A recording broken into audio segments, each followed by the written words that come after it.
Krishna everyone. STBG 5 Systematic Test Bhagavad Gita Test number 5 Chapter 2 Verses 26 to 53 MCQ Test। तो आज हम इसी के जो क्वेश्चन आंसर हैं वो देखेंगे और वो जो क्वेश्चन आंसर हैं वो हैं टोटल 1 to 13। क्वेश्चन नंबर 1 है,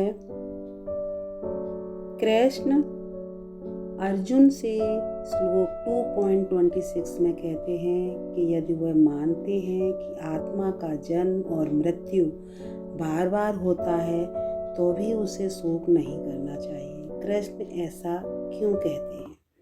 तो इसका राइट आंसर है 4, क्योंकि वो जन्म लेता है वह निश्चित रूप से उसे मरना है, मरेगा, और जो मरेगा वह निश्चित रूप से फिर से जन्म लेगा।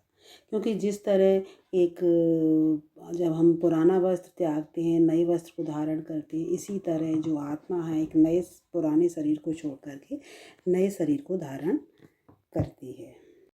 क्वेश्चन नंबर 2 है, श्लोक 2.31 के अनुसार एक क्षत्रिय के लिए सबसे अच्छा कर्तव्य क्या है?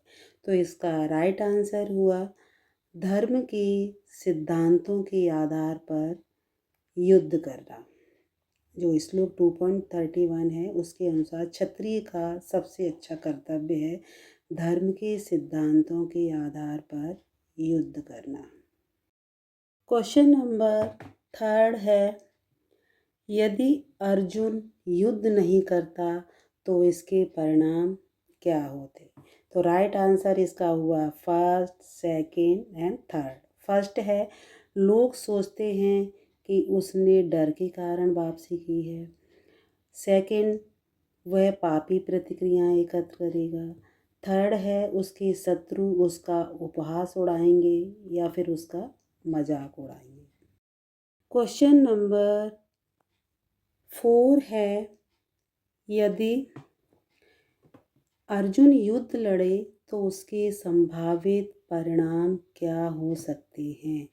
तो इसका राइट आंसर है फर्स्ट एंड थर्ड। फर्स्ट है, वह जीत कर राज्य का आनंद लेगा, या फिर वह मारा जाएगा और स्वर्गीय लोकों को प्राप्त करेगा। क्वेश्चन नंबर 5 है जो कि ओनली 1 मार्क का है। श्लोक 2.38 के अनुसार यदि अर्जुन परिणाम के द्वंद्व की चिंता किए बिना युद्ध करेगा तो क्या होगा? इसका राइट आंसर हुआ थर्ड, वह कभी पाप का भागी नहीं होगा। क्वेश्चन नंबर 6 है, निष्काम कर्मयोग क्या है? तो इसका राइट आंसर हुआ सेकंड, परिणामों से अनासक्त होकर के कर्म करना। जो भी हम कर्म करते हैं तो उसकी फल की इच्छा हमें नहीं करनी है, उससे अनासक्त होना है।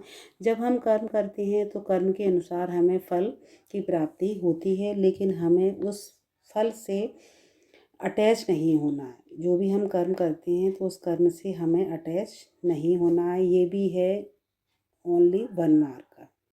क्वेश्चन नंबर 7 है, सांख्य दर्शन क्या है? ये भी है 1 मार्क का। तो इसका राइट आंसर है थर्ड, यह शरीर और आत्मा का विश्लेषणात्मक अध्ययन करता है। क्वेश्चन नंबर 8 है, व्यवसायत्मिका बुद्धिर एके हे कुरु नंदन। व्यवसायत्मिका शब्द का यहाँ क्या अर्थ है? इसका राइट आंसर हुआ जो कृष्ण भावनामृत में स्थिर हो। ये भी है ओनली 1 मार्क का। ये है क्वेश्चन नंबर 9। इसमें क्वेश्चन नंबर 9 है, कुछ लोग वेदों के आलंकारिक शब्दों से क्यों आसक्त होते हैं? तो इसका राइट आंसर है सेकंड, थर्ड एंड फोर्थ, क्योंकि वे इंद्रिय सुख की इच्छा रखते हैं, क्योंकि वे वेदों के वास्तविक उद्देश्य नहीं समझते, क्योंकि वे ऐश्वर्य जीवन का आनंद लेना चाहते हैं। क्वेश्चन नंबर 10 है, वेदों का वास्तविक उद्देश्य क्या है? इसका राइट आंसर हुआ सेकंड, आत्म साक्षात्कार और मुक्ति के मार्ग पर मार्गदर्शन करना। ये भी है 1 मार्क का।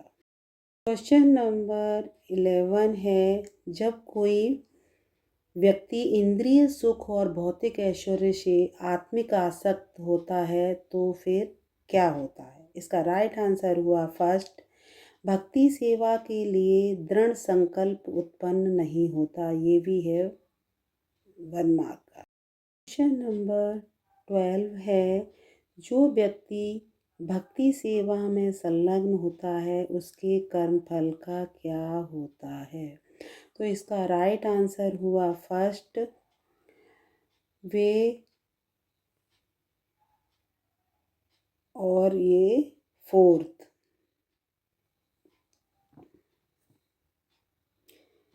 ये है 2 मार्क्स का। क्वेश्चन नंबर 13 है, यहाँ ये जो श्लोका है इसे वर्ष को कंप्लीट करना है, श्लोका को पूर्ण करना है। त्रिगुण्य विषया वेदा निस्त्रिगुण्यो भवार्जुन, निर्द्वंद्वो नित्यसत्त्वस्थो निर्योगक्षेम आत्मवान। तो यहाँ यही बताया गया है, इसका जो अर्थ है कि वेदों में मुख्य रूप से प्रकृति के जो तीनों गुणों का यहाँ पर वर्णन हुआ है, सत्व, रजस और तमस।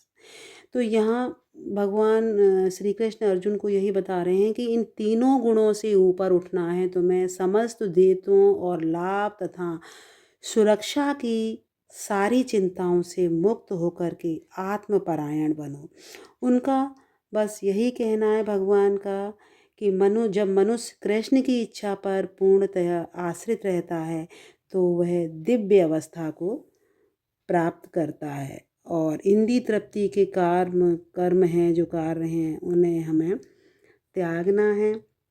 इंद्रिय तृप्ति में ही नहीं लगे रहना। हरे कृष्णा, हरि बोल। यहाँ हमारे 1 to 13 क्वेश्चन के आंसर कंप्लीट हुए। हरि बोल।